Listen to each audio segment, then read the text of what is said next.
الرحمن الرحیم ایکو 501 کا لیسن نمبر 31 ہے اسکوپ آف دی پرابلم۔ 2007 میں IPCC نے اپنا 4th اسسمنٹ رپورٹ جاری کیا intergovernmental panel on climate change نے، اور انہوں نے یہ کنکلیوڈ کیا کہ جو ڈیولپنگ ورلڈ ہے، خصوصاً غریب ممالک، وہ گلوبل وارمنگ سے زیادہ متاثر ہوں گے۔ اور کیا کیا امپیکٹس ان پہ ہوں گے؟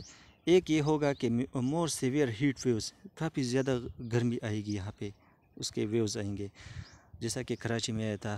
ہریکینز آئیں گے، فلڈز آئیں گے ہیوی رین کی وجہ سے، کافی خشکسالی ہوگی بارش نہ ہونے کی وجہ سے، losses of valuable species, plants اور اینیملز کے اقسام جو انواع ہے، اسپیشیز ہے، وہ ختم ہوں گے، بایو ڈائیورسٹی کو نقصان ملے گا۔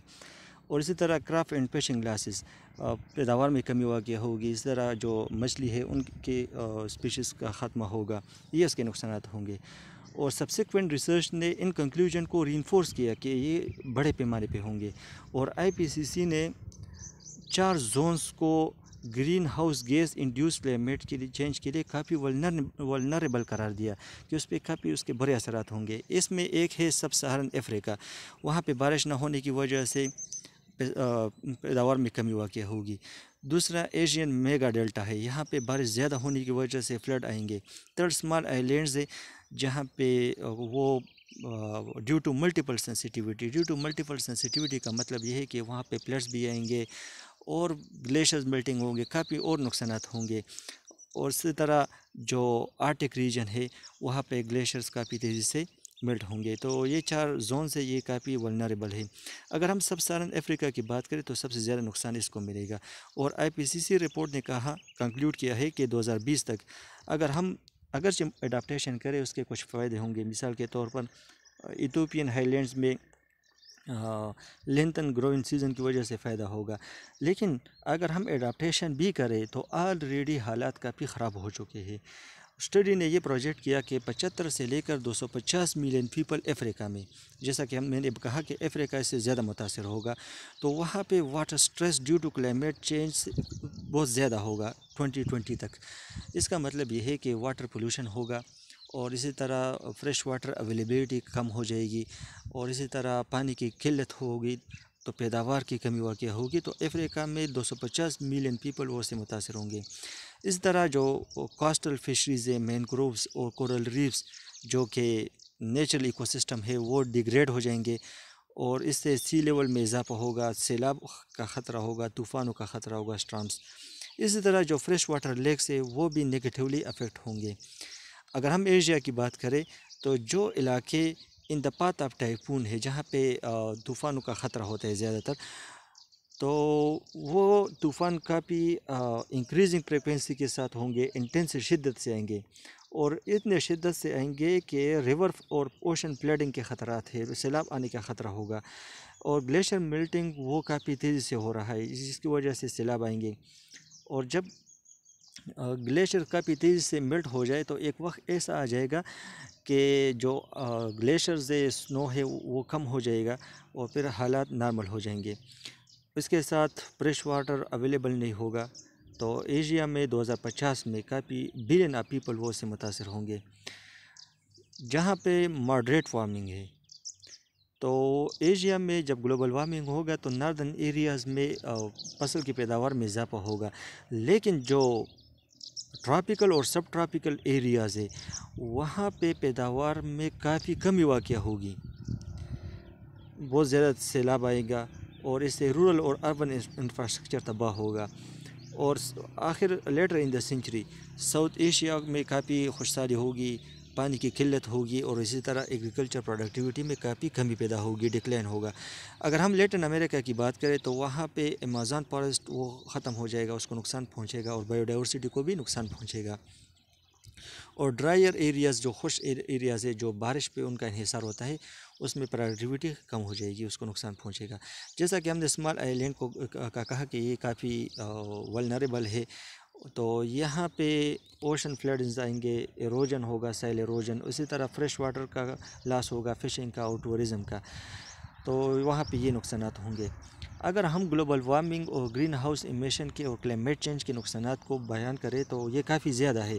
ایک اس کا نقصان یہ ہے کہ یہ خشکسالی میں اضافہ ہوگا، ڈیزرٹیفیکیشن بہت زیادہ ہوگی. جب آپ جنگلات کی کٹائی کریں سائل ایروجن ہوگا تو زمین بنجر ہو جاتی ہے, صحرا ہو جاتا ہے.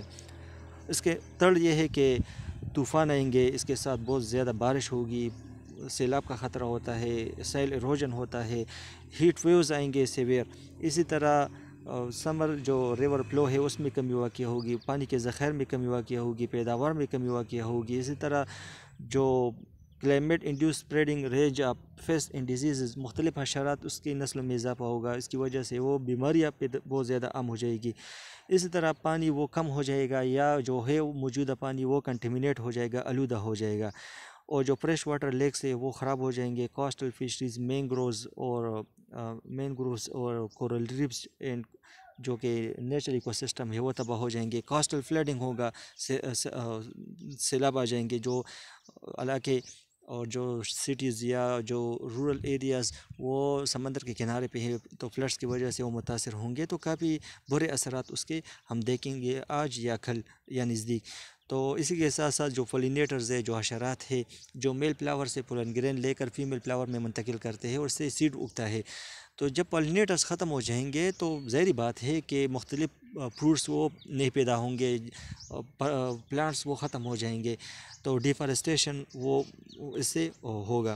اسی طرح مختلف قسم کے فارسٹ اینڈ کراپ فائرز ہے, اسی طرح اوزون لیول وہ رائز ہو جائے گا. تو اس پرابلمس کی وجہ سے پروڈکٹیوٹی میں انتہائی کمی واقع ہوگی. یہ اس کے مسائل ہوں گے اور یہ نقصانات ہوں گے. اب ہم دیکھ لیں کہ اب جو موجودہ صورتحال ہے تو greenhouse gas induced climate change وہ آ چکا ہے, اس کے اثرات ہم دیکھ رہے ہیں, کیونکہ موسم میں تبدیلی آ رہی ہے اور اینول ٹیمپریچر وہ فلکچویٹ ہو رہا ہے, اور ہم اس چینجز کو دیکھ رہے ہیں. جولائی 2010 میں U S national oceanic and atmospheric administration نے ایک اسٹڈی ریلیز کیا. انہوں نے کہا کہ کلائمیٹ چینج کے 11 انڈیکیٹرز وہ ظاہر ہو چکے ہیں, اور اس سے اندازہ ہوتا ہے کہ گلوبل وارمنگ ہو چکا ہے گرین ہاؤس گیس ایمیشن کی وجہ سے. گلوبل وارمنگ وہ ایک انوائرمنٹل چیلنج وہ پیش کرتا ہے ڈیولپنگ ورلڈ کے لیے. اگر 2006 stern review on the economics of climate change, انہوں نے کنکلیوڈ کیا جو غریب ممالک ہے وہ کلائمیٹ چینج سے سب سے زیادہ متاثر ہوں گے, اگرچہ انہوں نے اس پرابلم میں اتنا زیادہ کنٹریبیوٹ نہیں کیا. یہاں پہ کارخانے نہیں, یہاں پہ ایمیشن کم ہے, لیکن ان کا مسئلہ یہ ہے کہ ان کے پاس پیسہ نہیں ہے, تو لو انکم کی وجہ سے وہ پالیسیز نہیں بنا سکتے, وہ گلوبل وارمنگ کے اثرات سے اپنے آپ کو بچا نہیں پائیں گے. تو اسی وجہ سے جو انٹرنیشنل کمیونٹی ہے اس کی ذمہ داری ہے کہ ان کو سپورٹ کرے, ان کو فائنانس کرے. اگر ان کو سپورٹ نہیں کیا گیا تو ڈیولپمنٹ پروگریس وہ انڈرمائن ہوگا اور وہاں پہ ترقی نہیں ہوگی. ریویو نے آج یہ بھی کنکلیوڈ کیا کہ جو ٹراپک ایریاز ہے, جو انڈیا ہے, اس طرح پاکستان سب ٹراپک ریجن میں ہے, اس کو زیادہ نقصان ہوگا. وجہ یہ ہے کہ ٹراپک ریجن میں آلریڈی بہت زیادہ گرمی ہے, اور جب اس میں تھوڑی سی گرمی میں اضافہ ہو تو اس سے پیداوار میں کافی کمی واقع ہوگی. جتنا وارمنگ میں اضافہ ہوگا اتنا ہی گلوبل ایگریکلچرل پروڈکٹیوٹی میں کمی واقع ہوگی, اور اتنا وہ واٹر شارٹیج ہوگا. تو اسی وجہ سے اس پرابلم کو حل کرنے کے لیے پالیسیز کی ضرورت ہے. اچھا, ایک اور اہم بات یہ نوٹ کریں کہ green house induce climate change کی وجہ سے بیچارہ غریب پھر متاثر ہوگا. غریب ہر جگہ وہ متاثر ہوتا ہے, کیونکہ اس غریب کا نیچرل ریسورسز پہ انحصار ہوتا ہے اپنے انکم کے حوالے سے, کیونکہ یہ غریب لوگ وہ مویشیاں پالتے ہیں اور اسی طرح جنگلات کی کٹائی کرتے ہیں اور ایگریکلچر سیکٹر سے وابستہ ہوتے ہیں. تو اور عموماً ہم دیہات میں دیکھتے ہیں کہ زیادہ تر زمین میں کو ہم جو کاشتکاری کرتی ہے تو اس کا انحصار وہ رین پر ہوتا ہے. جب رین نہیں ہوگا, بارش نہیں ہوگا, تو ظاہری بات ہے کہ پیداوار میں کمی واقع ہوگی. اسی طرح اگر ہم غریب لوگوں کے جو گھروں کو دیکھ لیں تو وہ ان ایکسپینسو مٹیریل سے بنے ہوتے ہیں, مٹی سے, اس طرح بیمبو سے.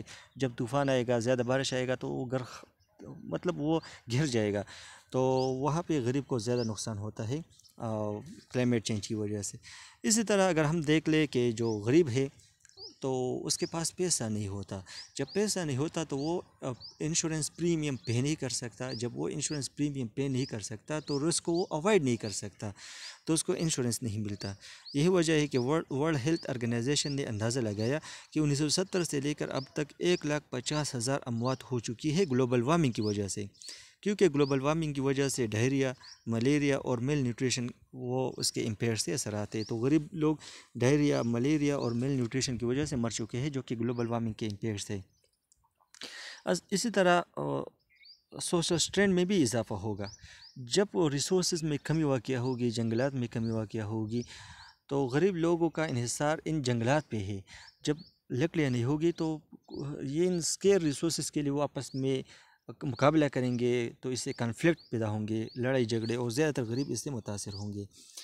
تو انوائرمنٹل سٹریس کے لیے یہ زیادہ ولنریبل ہے. تو اسی طرح اگر ہم صحت پہ اس کے امپیکٹس دیکھیں تو بری طرح اثرات مرتب کرتے ہیں، خصوصاً غریب کے لیے.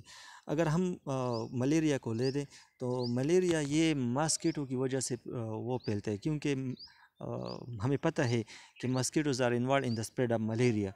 تو گلوبل وارمنگ کی وجہ سے جو ماسکیٹوز ہے وہ ہائر الٹیٹیوڈ میں جائیں گے، اور جو غریب سٹیز ہے، ممالک نیروبی وغیرہ، وہ اس سے متاثر ہوں گے. تو پالیسیز کی ضرورت ہے، پالیسی اڈیپٹیشن ہونی چاہیے تاکہ جو غریب لوگ ہیں ان کے لیولیہوڈ ایسیٹس کو ہم بچا سکے، تاکہ وہ اسے اپنا آمدن حاصل کرے، ان کو نقصان نہ پہنچے.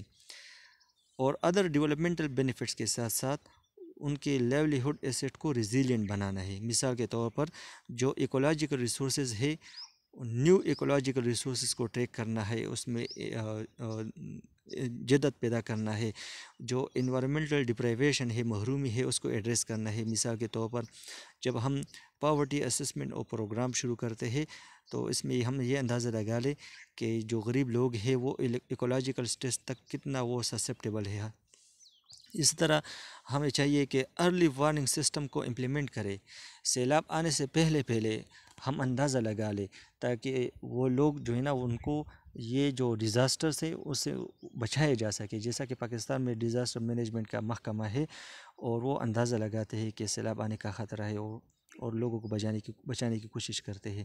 اس طرح جو نیچرل ایکو سسٹم ہے اس کو ریسٹور کرے، اس کو ایکسپینڈ کرے، جیسا کہ جنگلات تھے، ریفارسٹیشن کرے، مین گروف کو ایکسپینڈ کرے، کیونکہ یہ ایکسٹریم ایونٹس کے لیے بیریئرز ہے. سیلاب کے لیے بیریئر ہے، اور اسی طرح واٹر شارٹیج کے لیے یہ بیریئر ہے. اور انفراسٹرکچر کو کنسٹرکٹ کرے تاکہ غریب کی وہ خدمت ہو سکے. مثال کے طور پر اسٹارم شیلٹرز، طوفان کی صورت میں لوگوں کو اسٹارم شیلٹرز پرووائڈ کی جائے.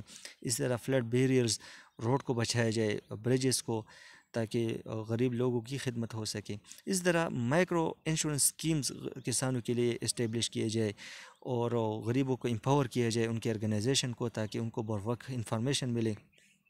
انوائرمنٹل سٹریس کی وجہ سے غریب لوگوں کو گورنمنٹ سروسز میں حصہ ملنا چاہیے. اکنامک گروتھ کا جو ہم اچیو کرتے ہیں اس میں ہم غریب کو شامل کریں، اور اسی طرح گورنمنٹ کو اکاؤنٹیبل بنا لے، تاکہ وہ غریب کی خدمت کرے، اس کا احتساب ہو. اور جو پروگرام شروع کیے جائے تو اس میں ٹرانسپیرنسی ہو، تاکہ غریب لوگوں کو نظر انداز نہ کیا جا سکے.